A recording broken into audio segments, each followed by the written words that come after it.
اہل سنت کی معتبر ترین کتاب صحیح مسلم میں فضائل علی والا جو چیپٹر ہے اس میں انٹرنیشنل نمبرنگ کے مطابق 4 طرق امام مسلم بن حجاج قشیری رحمہ اللہ المتوفى 261 ہجری لے کر آئے.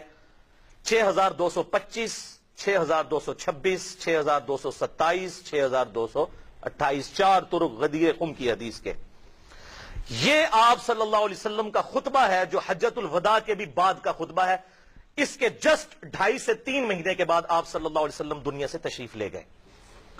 یعنی یہ سپر سیڈ کرنے والا ہے حجۃ الوداع کے خطبے کو بھی. آپ صلی اللہ علیہ وسلم مکے سے مدینے واپس آ رہے تھے.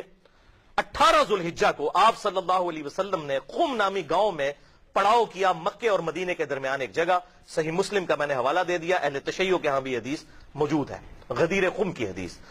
تو اسے غدیر قم کیونکہ وہ قم نامی گاؤں تھا, وہاں آپ صلی اللہ علیہ وسلم نے پانی کے لیے پڑاؤ کیا اور آپ صلی اللہ علیہ وسلم کے لیے اونٹ کے پالان کا ممبر تیار کیا گیا. آپ صلی اللہ علیہ وسلم نے صحابہ کرام سے وہاں ایک خطبہ ارشاد فرمایا اور یہ اس کے الفاظ ہی کنکلوڈنگ ہے.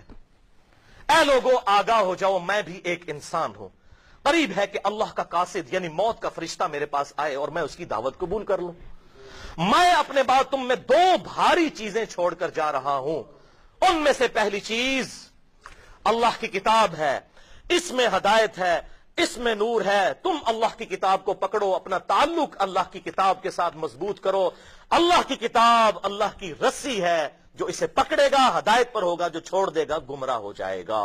اور زید بن ارقم کہتے ہیں اس کے بعد آپ صلی اللہ علیہ وسلم ہمیں ترغیب دلاتے رہے, اللہ کی کتاب, اللہ کی کتاب, اللہ کی کتاب. اور پھر آپ صلی اللہ علیہ وسلم نے فرمایا دوسری بھاری چیز میرے اہل بیت ہیں.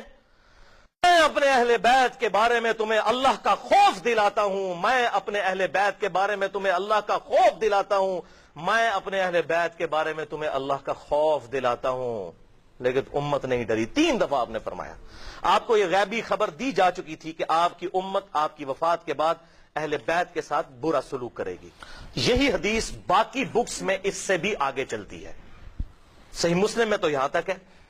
باقی بکس میں انٹرنیشنل نمبرنگ کے مطابق جامعہ ترمذی میں 3713, مسند امام احمد میں 19321, امام ابن ابی عاصم کی کتاب السنہ میں 1158 اور سنن نسائی الکبریٰ میں 8478 نمبر حدیث ہے کہ آپ صلی اللہ علیہ وسلم نے جب فرمایا کہ میں تمہیں اللہ کا خوف دلاتا ہوں میرے اہل بیت کے معاملے میں, اس کے بعد آپ صلی اللہ علیہ وسلم نے مولا علی کا ہاتھ پکڑا اور صحابہ کے سامنے یوں بلند کیا اور کہا کہ اے میرے صحابہ, کیا قرآن کی یہ آیت النبی اولا بالمؤمنین من انفسہم وازواجہ امہاتہم, یہ نبی صلی اللہ علیہ وسلم مومنین کی جانوں سے بھی زیادہ ان پر حق رکھتے ہیں اور نبی کی بیویاں امت کی مائیں ہیں, کیا تم گواہی دیتے ہو کہ اللہ تمہارا رب ہے؟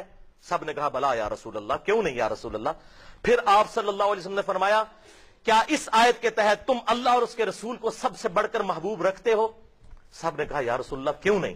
پھر آپ نے مولا علی کا ہاتھ پکڑا اور یوں صحابہ کے درمیان بلند کیا, من کنت مولاہ فہذا علی مولاہ, پھر جس کا مولا میں اس کا مولا علی. اور اسی حال میں پھر آپ نے کہا اے اللہ اس سے محبت رکھ جو علی سے محبت رکھے اور اس سے دشمنی رکھ جو علی سے دشمنی رکھے.